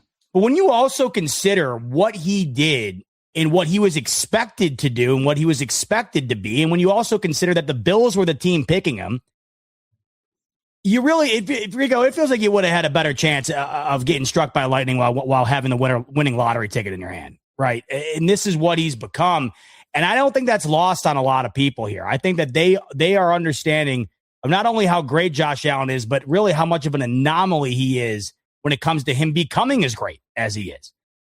All these other quarterbacks, I'm not saying they were. I mean, Joe Burrow was expected to be this. He is. Lamar, you can't say he was. The Ravens passed on. He was the 32nd overall pick.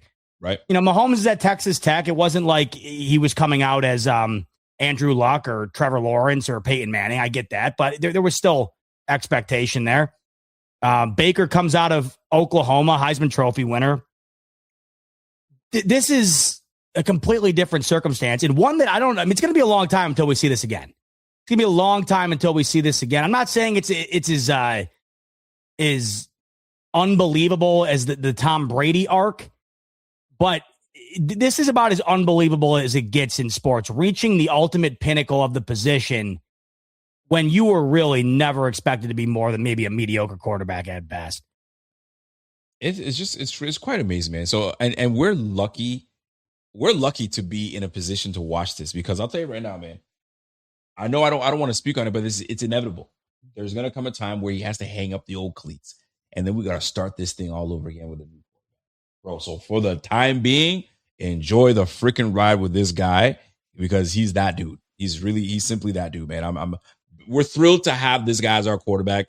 Good on Brandon Beane. I don't care how you want to slice it. That brother got him to the team. So now we got to get us one. We just got to get us one. It's that simple. And I think the other thing too is, the notable thing here, I think it's come down to Allen and Mahomes mostly. Obviously, there's been the shades of Lamar and Burrow, and they're still firmly in the conversation. But it's really felt like it's, for the most part here during this time, Ben Allen and Mahomes. The difference is, though, if you remove the head-to-heads, not like just because the stats are identical in those head-to-heads for the most part, really. If you just remove the outcomes, over the last 5 years, Josh Allen has been the more consistent player at the highest level. He has. The peaks for Josh Allen haven't been the peaks of Mahomes. But the consistency over the last half decade, and it's really hard for people to remove, the bias when Mahomes has done what Mahomes has done. And this is why it's really hard to make an argument like this. If you were talking to a Chiefs fan, it is really hard to win the argument. I mean, it is. There's a lot of people that would tell you that Manning was better than Brady. There's people that'll tell you that Rodgers was better than Brady. And maybe they were better talents. This is why it's almost impossible to win these arguments, because you don't have the ammo in terms of accolades and accomplishments to back it up. But when you watch, it does feel like, bias aside, it feels like consistently Josh Allen has been the better quarterback over the last several years here. Let me change things up for a bit. I want to get your opinion on this. It's a little more lighthearted. And I'm just curious. I just got to find the image. And hopefully you can give me some insight as to what I'm seeing. So it was just the other day. Let me see if I can find this image as I go here.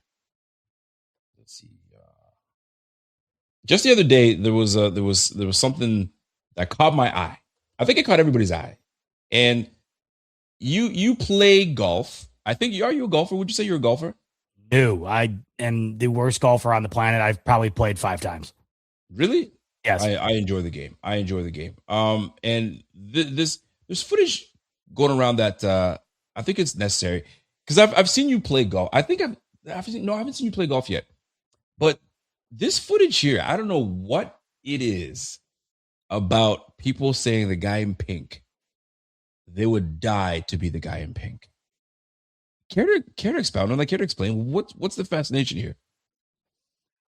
I think the fascination is being out on the range with Allen, helping an all-time competitor get even better at his game. I mean, I've heard that this guy, I've been in person when he's hitting balls off the tee on the simulator.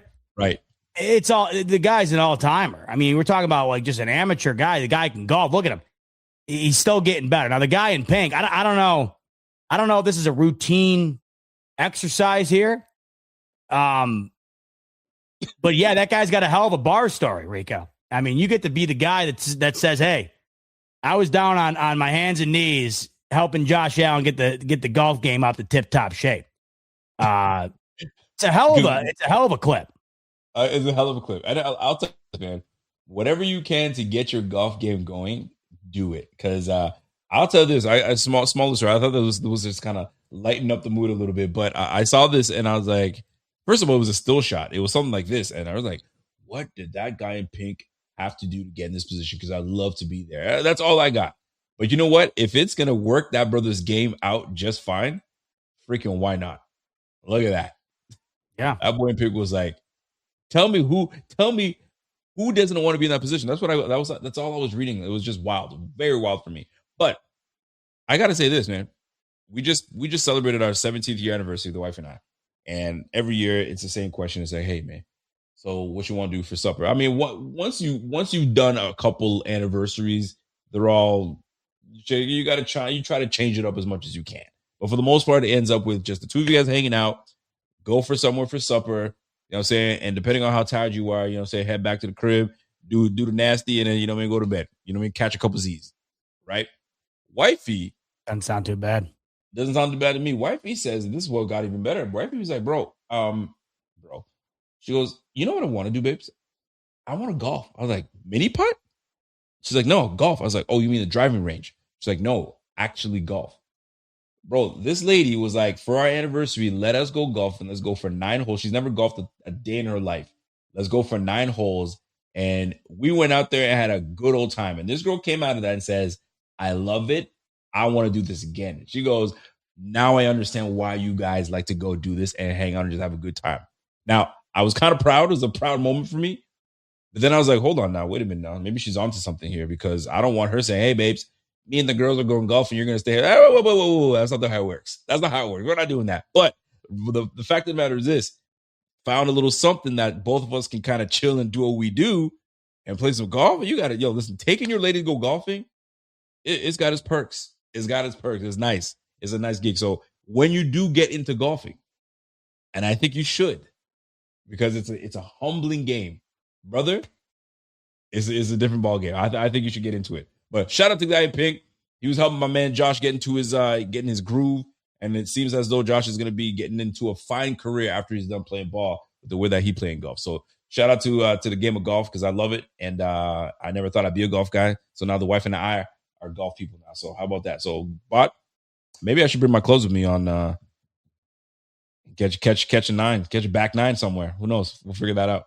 I'll caddy for you. I'll keep the score. I mean, not me, man. I tried during COVID. I tried.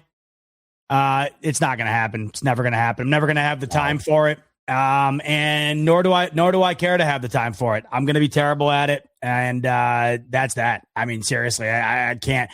I'm about as bad as it gets. I don't even hold the club right. You know how you're supposed to put like your thumb through the other hand or whatever. Like I'm like one on top of the other, baseball bat in it. I'm like with Spanish is here. I love a good mini golf. You want to go do 18 on the mini golf course. I'll take it to town. I got a mean putter on me. Shout out to you. Shout out to my man Bot. Shout out to my man. Can't get the ball off the tee. Hey, speaking of this list, there was another very notable subsection of this list that also is correlated to another list, the annual NFL Top 100. Of course, that's the list of the top 100 players in the NFL that are ranked according to the players that play. If you saw the top 10 list that ESPN put out that we just discussed, that Josh Allen was number 1 on, Lamar Jackson was, of course, on that list, as you would assume he would be. Of course. Not in the top 4, however. Usually he is in the top 4, but with Matt Stafford having the incredible year that he had last year with the Rams being as good as they are, Matt Stafford wins the MVP. He took the 4th spot this year. Lamar Jackson at 5. If you want to make that argument, I think it's fine. I think that there's room to be able to make that on the surface. I don't think it's this egregious thing to have Lamar at 5. But there was one aspect of this list that was egregious. On the ESPN article that showcased the top 10 quarterbacks that were ranked based on the NFL executives, coaches, and scouts, it featured the highest ranking that the player received and the lowest ranking that the player received. If you recall, we showed it. Josh Allen, the highest ranking, of course, number 1. That's right. Lowest ranking, number 4. Mm-hmm. Lamar Jackson did receive first place votes. I think that's understandable. I think nobody would argue against that. But you'd think, well, Josh Allen, the lowest ranking he got was 4. I mean, how low of a ranking could Lamar have gotten? Well, I mean, maybe, I don't know, maybe there's a couple guys out there who are haters, 7, 6, maybe. There was at least one executive, coach, or scout that did not include Lamar Jackson in their top 10 list at all. The lowest ranking Lamar Jackson received was no ranking at all, unranked.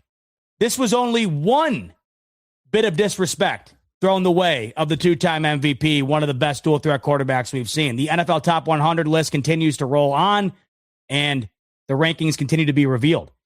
And you would anticipate that Lamar's name would be revealed towards the end of this. Last year, Lamar Jackson was, amongst his peers, considered to be the number 2 player in the entire NFL, not just number 2 quarterback, the number 2 player in the NFL across all positions.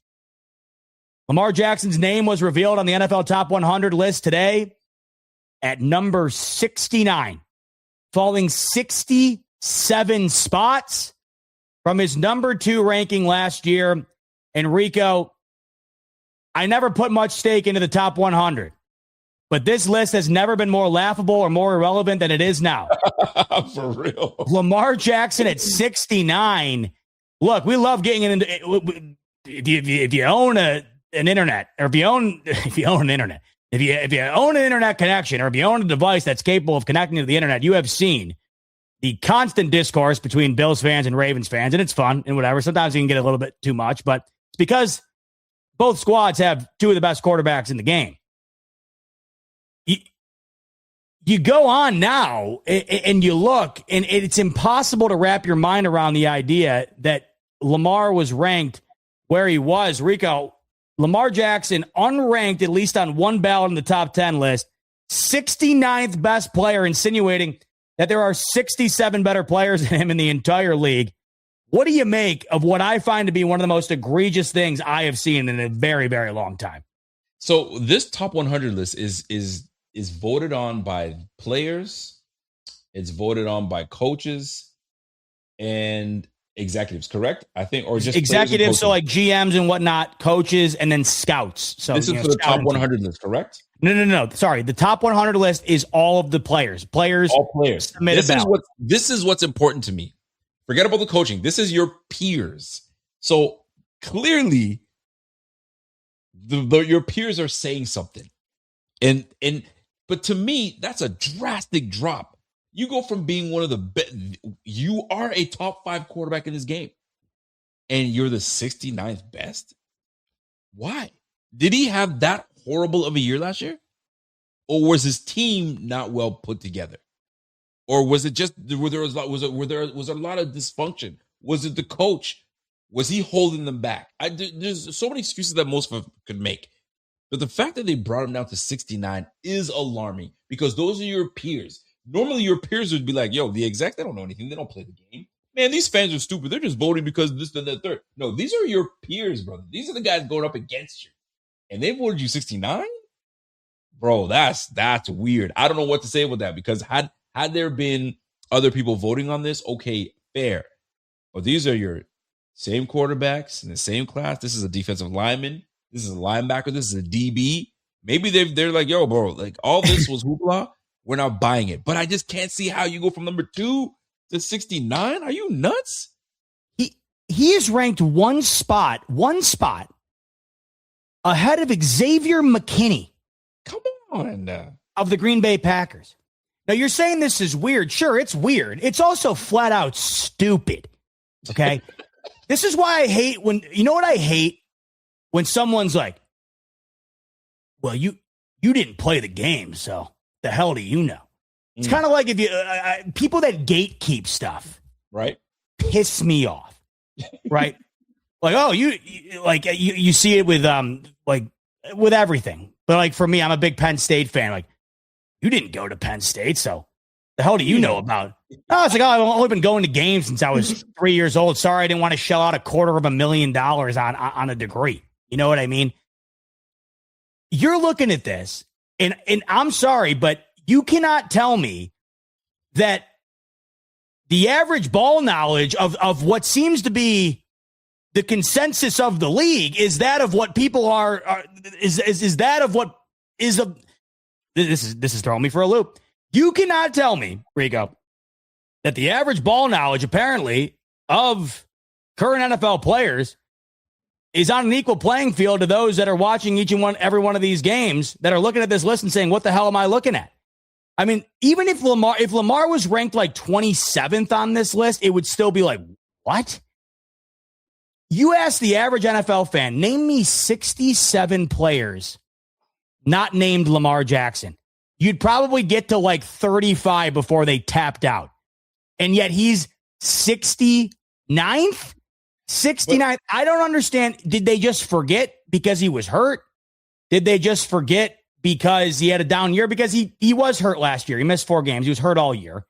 He did have maybe his worst year as a pro last year. Fine. Knock him down to, maybe you knock him down to like 13. Okay, bad year. 69th. It genuinely, and I've seen a lot of dumb stuff online. I've seen a lot of dumb stuff. It's one of the dumbest things I've ever seen. Hear me out, though. The players voted for this. So, yeah. Did he have a down year? Maybe. He had 2,500 yards passing, 21 touchdowns, 7 interceptions, 63 yards completion percentage. He had a passer rating of 103. So nothing out of the ordinary. He's a top 10 in ESPN QBR, right? Rushing, you already know he kills it. He had a career low mark, though. He had 349 yards rushing last year. Call it what you want to call it. I don't know. Maybe think people are onto him. They bottled him up. Call it what you want to call it, but he had an absolute down year in rushing the football, right? 7 lost fumbles. He did not have his best year. Sometimes, listen, the game, man. People are prisoners of the moment. And what they remember last of you is that's the impression they have. Your team fumbled a whole lot of games. They remembered the collapse in the first game against the Bills. They choked. They collapsed. So when they remember, this guy don't stay healthy. Anytime he gets to the playoffs, he don't do nothing. So they're like, bro, we're going to try to take him down a peg a little bit. But 69, that's wild. But he did have a down year where people start to really question. And you know how it is, man. When you start throwing the football away, you start turning the ball over, things look horribly bad, magnified by 10.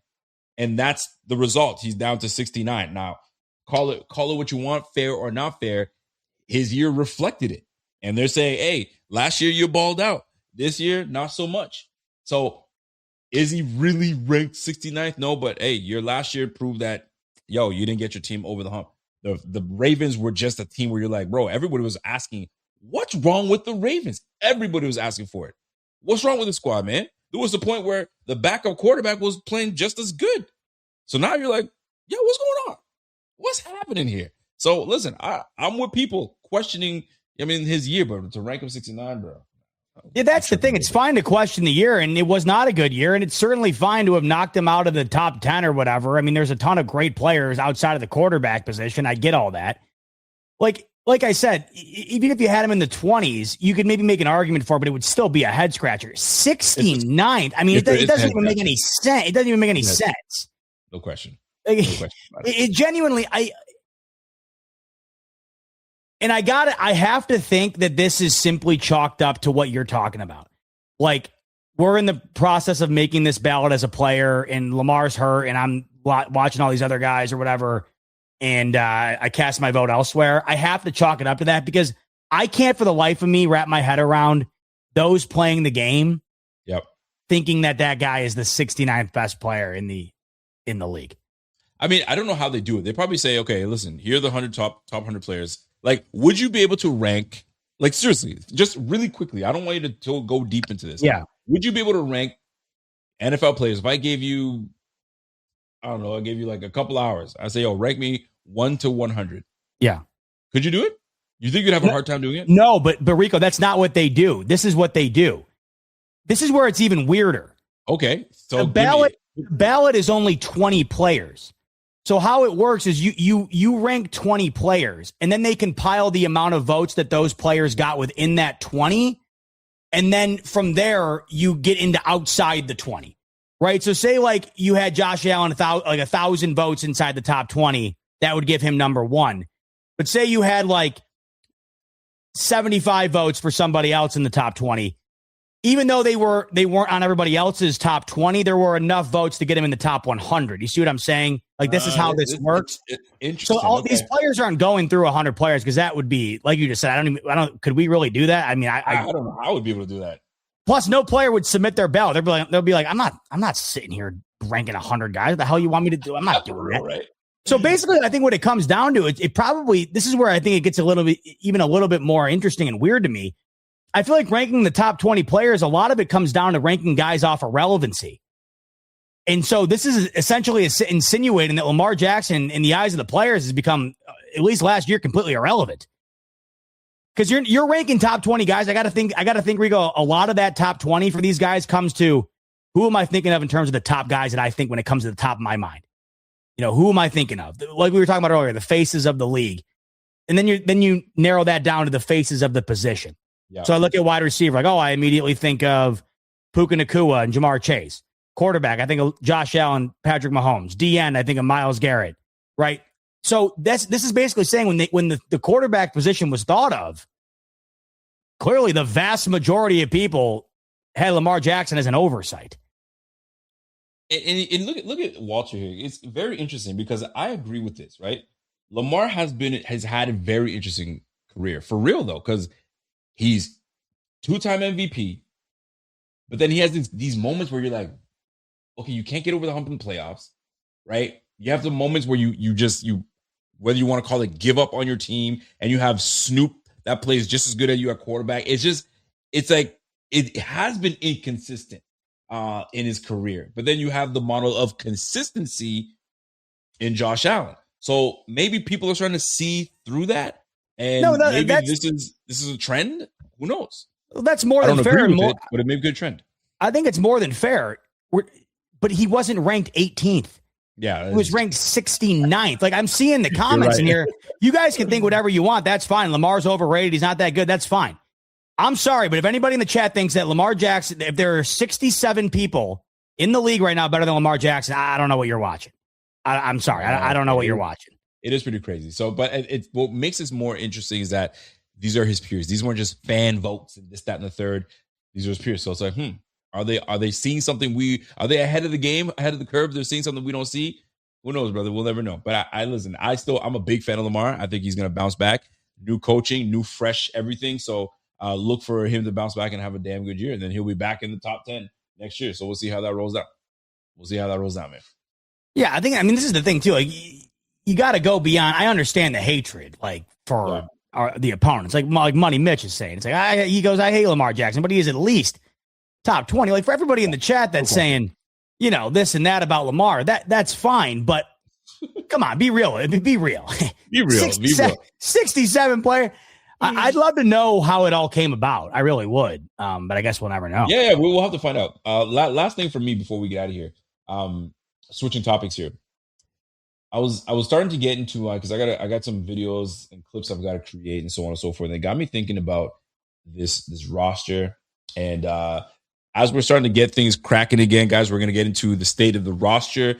Who's on the bubble? Who's going to make the squad? We're going to be taking some guesses, and because it's all speculation at this point. So we'll be doing a lot of these things coming up as camp comes. But then I was thinking about X Factor. Removing Josh Allen from the equation. Looking at this team, is there an X factor that stands out to you that we need this individual other than Josh Allen to really bring things together and be a reason why we win games other than Josh? Do you have an X factor in your mind right now? Or is this one of those things where it's like, bro, just pick one. It doesn't matter. Josh Allen's the X factor, and if he doesn't do anything, we don't win anything, which is true. But there's an X factor beyond him. Who do you have as the X factor in why this team will have success, should have success, and win? Yeah, I think there's a solid argument right now. James Cook's one of the more underrated players in the NFL. I think if James Cook was doing what he was doing anywhere else without Josh Allen at quarterback, I think this would be looked at a lot differently. Josh Allen overshadows a lot of what James Cook has done. You want to talk about consistent. James Cook's been consistent. The Bills have not had a run game like that in a long time, and they have that now. And then look what he did last year. You go and get the bag. People are concerned about paying James Cook. Should we pay him? When we did pay him, was it an overplay? And he went out and had the best year out of any running back in the entire NFL. This team is just as much predicated on what they're doing on the ground as they are in the air. That has been completely evident over the last couple of years. They're one of the only teams in the league, maybe the only team, I believe, that run it more than they throw it. And it's because of the success that they've had. Now, that has a lot to do with how good Josh Allen is and how good that offensive line is, but you still have to have somebody taking advantage of it. James Cook does. I think James Cook is one of the bigger X factors going right now, and certainly on the Buffalo Bills, but you just brought it up with a couple of chats there, and I couldn't agree more. And that's Dalton Kincaid. If Dalton Kincaid can stay healthy and elevate his game, I mean, you look around the league at what a really good tight end can do for you. Obviously, you saw what it's been for Mahomes and Kelsey. You saw what it was with Brady and Gronk. You watch any 49ers game, and the heart and soul of that pass game is George Kittle. If Dalton Kincaid can become that, and then, of course, consistently stay on the field. I saw it last year. When he was out there, it was a different pass game. It just was. It was more open. It was more fluid. It was more efficient. I do think with the addition of DJ Moore, that in itself is going to open up a lot for everybody. I'm hoping this leads to more production from Keon Coleman, and hopefully we can sit here at the end of the year and saying, man, I don't know if Keon has lived up to the top pick of the Bills draft there, but man, what a comeback year for him. Shakir, wow, consistently that guy, consistently getting you extra yards, consistently moving the sticks, right? But Dalton Kincaid, to me, he's the guy. I think Allen wants to go to him. When he does, I think it more often than not is successful. It's just a matter of staying on the field, and then when he's on the field, maybe taking it up another level. But even so, when he is out on the field, Rico, I really do think he is a major difference maker for Buffalo. And I think this upcoming year, the health, of course, is the biggest concern. But if he does stay healthy, I do think Dalton Kincaid could be the biggest difference maker in the pass game. I think you could look back on this year and you could look at it and say the pass game really was what it was in large part because of what Kincaid did and what he contributed. And that's absolutely fair. And I've been on board to say, listen, I think Kincaid is the X factor here because when he's on the field, we're that much better. We literally put more points and more yardage on the field. He is a mismatch. Then I got deeper into thinking X factor. We need something that's going to change, right? And I keep coming back to this recently. I keep coming back to this name, and that's DJ Moore. The addition of DJ Moore, we added him for a reason, right? He needs to be the difference maker that allows everyone else to thrive. James Cook to have more lanes in the run game, right? The underneath to open up for Kincaid. The offensive line, Josh Allen to have time and actually can survey the field. And I'm like, dude, it's got to be DJ Moore. And why is he my list to be an X factor? Well, we know he had a down year. Everybody's talking about this down year that he had, right? With the Bears and how he was being phased out. Now you go to a team of being number one. Something that stands out is being confident. When your confidence is raised and now you're playing with a great quarterback, that 682 yards he had, that was considered disappointing, would have been the leading receiver on the Bills. Talk to me when I tell you that. He would have been the leading receiver on this Bills and not even close, okay? So that's number one. Why else would he be the X factor? You just reunited him with Joe Brady, the reunion. And when he's been with Joe Brady, he's had great career numbers. So Joe Brady becomes a factor as why he should be the X factor in this. Now you get yourself a bona fide star number one quarterback in Josh Allen, the best in the game. You go from painted fingers quarterback that had a fantastic year. You can't go wrong with that. Now with the face of Madden, but he's also played with some bummy ass quarterbacks. And now you got Josh Allen, the pinnacle X factor, the versatility. You can catch the screen. You can catch the intermediate pass. You can go down deep. X factor, right? He doesn't get hurt. The problem that we've had is guys going down, guys not being able to be available. And Josh is now throwing to, you know what I'm saying, Joe Blow from freaking Vanderbilt. Who we don't know, right? Now you have somebody that's durable. Lastly, dude, this guy is the guy that we brought over to get us over the hump. So I keep circling back to DJ Moore as being the X factor because everything has remained the same. We didn't really make any tweaks. You know the biggest tweak we made? DJ Moore. So that's the guy that I'm looking at that's going to be the X factor this year. That has to be. He does well, bro. Everybody eats. Everybody's going to eat. But he has to be the beneficiary. He has to be the beneficiary in this. He's got to be the guy that gets the fair share of his catches and his targets so we can get this game going. So, man, X factor, man. So, like, this team could be so damn good having Kincaid do his thing, finally being healthy. You got James Cook running the freaking football, and now you got yourself a damn good receiver one. Oh, don't forget, Skylar Bell is going to be doing his thing too. Oh, by the way, Keon Coleman is doing some great things with Stevie Johnson. Speaking of Stevie Johnson, we got to get him on the show and find out what the deal is with Keon. So we'll find out. But that's what I'm looking at. You guys let me know in the chat, man. Is DJ Moore our X factor going into this year? He's the biggest change on this offense. Is he going to be the X factor? You guys let me know in the chat. So I'm looking forward to seeing what camp brings to us. Looking forward to seeing how Josh and his chemistry continue to grow. I know there was some shakiness that was happening during OTAs, but that's normal, right? I'm starting to get to know you. You're starting to get to know me. So we'll see how that plays out. So let's roll. Speaking of the chat, Rico, we got some super chats before we close up shop. Should we dive into them? Get into it, baby. Let's go. Let's kick things off with our main man, Joshua Richardson, saying, "What's up, fellas? Been a minute. By the way, member for 74 months. Go ahead and hit that bell for my main man, JR. He's saying, what's up, fellas? Been a minute. I'm ready for this Super Bowl run. Josh Allen is going to be Super Bowl MVP, lead the league in yards and TDs. Go Bills. Loving it, JR. Go Bills. Right back at you. Great having you in, as always. Nothing better than backing up that number one ranking, Rico, with a Super Bowl MVP. That would really bring it all home. We got Dan Bills. One more week of World Cup and then start to think about the heartbreak of next January. Prediction. Miracle in Highmark Stadium. Made by the Chiefs. Wow. Dan. Come on, Danny. Daniel. Probably not wrong. If history, if history is any telling factor, but let's hope to God he is. By the way, get that bell out again. Member for 64 months.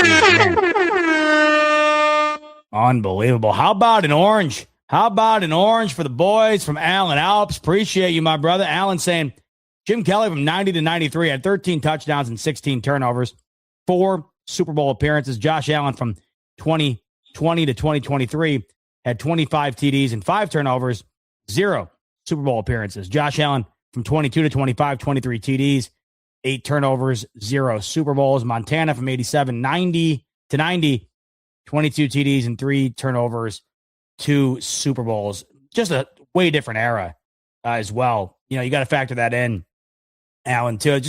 You look at the numbers from the guys in the 90s and the numbers now. Even the greats from the 90s, they're just not even comparable. That's why it was really impressive when Dan Marino threw for 5,000 yards. Right. At that time, impressive. And when he did it, no one had done it. Like after that, it took a while for somebody else to do it. Insane. Yeah. Insane.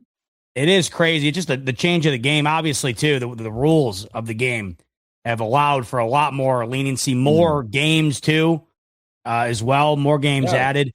And also the teams, too. I mean, the Montana Niners teams were unreal. Those Bills 90s teams. I mean, I know they didn't win one, but my God, they were stacked. And that's why it's that much more impressive with O.J. Simpson going for 14 games, 2,000 yards rushing is absolutely insane to me. Apart from the whole bringing him to the new stadium, it's impressive. It was a different game then where you weren't looking at a quarterback to throw for 400 yards passing.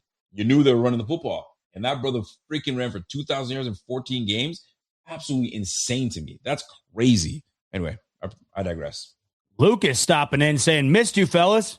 I hope the families are well. Thank you so much, Lucas. We missed you too, and everyone's doing good. Yeah, man. Jay Ham back in the building. Thank you, Bot. I've been saying this exact point about OJ. The past 2 weeks, OJ's court case became bigger than his play on the field. They're calling it the family circle for a reason, not the wall of fame. I mean, I can't believe you don't think that that's true. Seriously, like genuinely.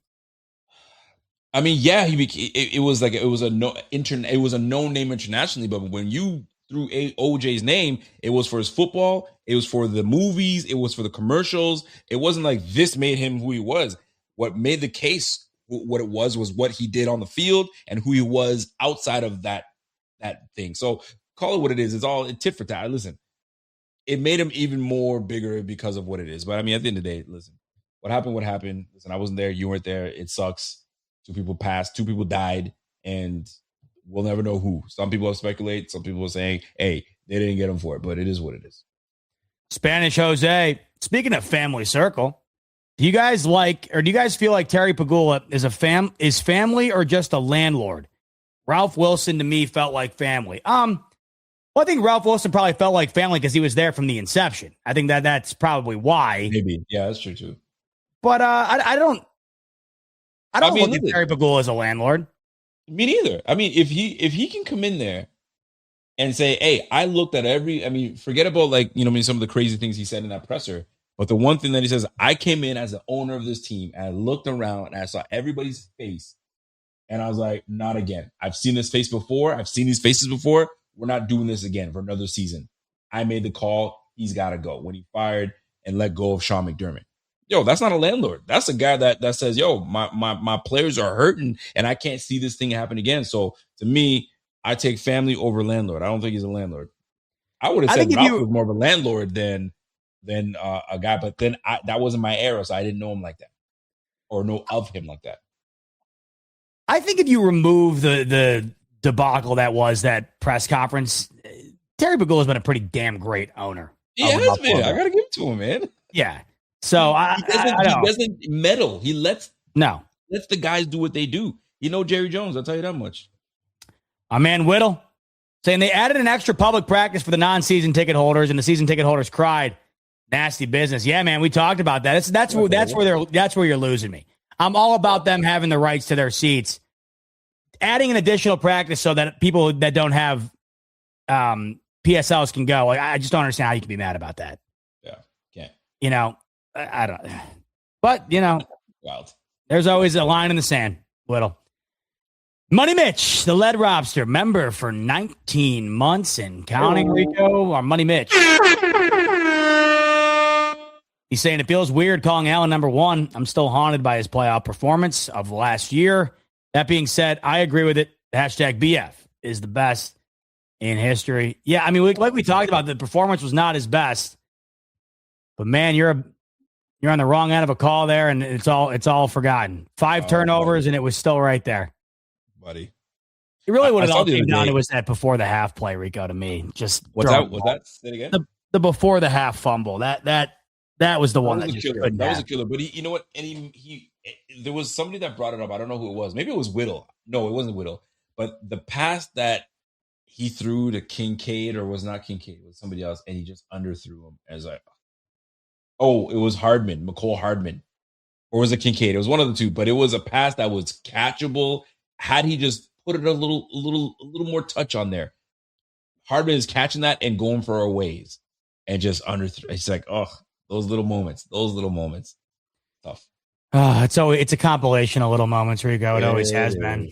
Money Mitch, there's no stopping this guy. Look at him. He's on fire, is the lead lobster. The only crime will be ranking Buffalo Fanatics as the 69th best sports show on the web when it's actually number 1. Looking forward to this season, boys. Buffalo Fanatics is the best channel in history. Give a little noise to my main man, Money Mitch. Mitch, you're the man. We're looking forward to hanging out all season long. We are very excited. This is the most excited I think we've been for a season in a long time. There's a lot to be excited for. Should be a good one. Alex rounding us out, Rico, saying, Bot, Rico, finally, you guys are back. Miss you guys. We missed all of you. It felt so good to be back, Rico. $150 in the books on a Monday in July. What do you got for the folks before we sign off? What do we got, folks? Listen, man. We are going to be in Buffalo this weekend. So clear your schedules. Make yourself available. Come join us at Mafia Con. We'll all be there. All your favorite podcasters and media personalities and players, all that is going to be there at Mafia Con. Yo, just come say what's up. Come take a picture with us, man. Make us feel good. It's all, man. I miss y'all, man. Let's do it up. MafiaCon, be there, be square. Let's go. Rico's coming in all the way from Nova Scotia. So with that, Yes. what's your excuse, ladies and gentlemen? BuffaloMafiaCon.com. Get your tickets this upcoming weekend, July 18th, Seneca 1, 10:30 a.m. to 5:30. Rico's there. Pierre's there. Thydoc's there. Yours truly's there. As Rico mentioned, all your favorite pods, some of the young and upcoming players on this team, they'll be there. Your favorite super fans will be there, plus a ton of different booths with food, merch. It's going to be a ball. And hear me out. We were gonna go for some wings after MafiaCon. So like, yo, if y'all want to meet up and get some wings with your boys, yo, we doing it. Are we going to Arby's or are we gonna just? I was just gonna say maybe we sub the wings out for an Arby's sesh. We'll leave it up to you. If we bump into you there, we'll let you decide. But Arby's, we got the meat. Is that what Arby's is, or is that wrong? No, they got the meats, baby. They got the meats. We're gonna be some wing joint though. Having wings as our meat of choice. I'm looking forward to that. Right. That's right. Looking forward to it, and hopefully looking forward to seeing many of you this upcoming weekend at MafiaCon. But for tonight, that's going to do it.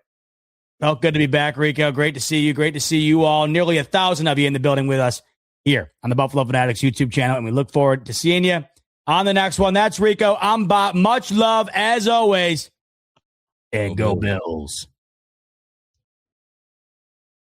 Most people don't realize how much their personal information is being bought and sold every day. Data brokers are making billions, pulling details about you from public records and the internet, and then packaging and selling it, usually without your consent. That's how your information lands in the hands of scammers, spammers, even stalkers. It's why you get endless robocalls and why ads seem to follow you everywhere. That's where Aura comes in. Aura actively removes your data from broker sites and keeps it off. They also instantly alert you if your information shows up in a breach or on the dark web. But Aura goes beyond data protection. With one app, you get a VPN, antivirus, password manager, spam call protection, dark web monitoring, and even up to $5 million in identity theft insurance. All backed by 24/7 US-based fraud support. Other companies might sell just credit monitoring or just a VPN. Aura gives you all of it, together, at the same price competitors charge for just one service. Start your free trial today at aura.com/remove. Protect yourself now at aura.com/remove.